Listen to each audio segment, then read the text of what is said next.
ဘာဆိုတာပါလဲတန်မှုဆိုတာရောကျွန်တော်နာမည် online ကိုခေါ်ပါတယ်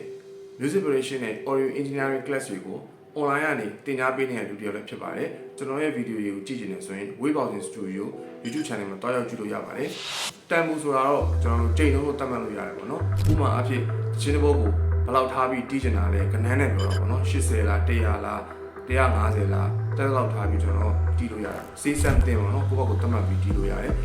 အဲ့ဒါကိုကျွန်တော်ကတန်မှုလို့ခေါ်တယ်ပေါ့နော်နောက်တစ်ခုက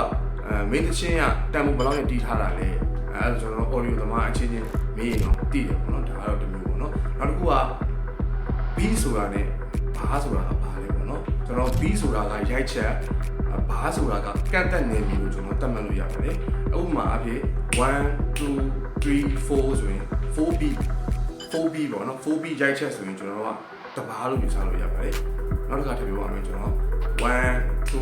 3 4ဆိုရင်ကျွန်တော်က4 beat ပေါ့နော်4 beat ဆိုရင်ကျွန်တော်တဘာလို့သတ်မှတ်လို့ရပါတယ်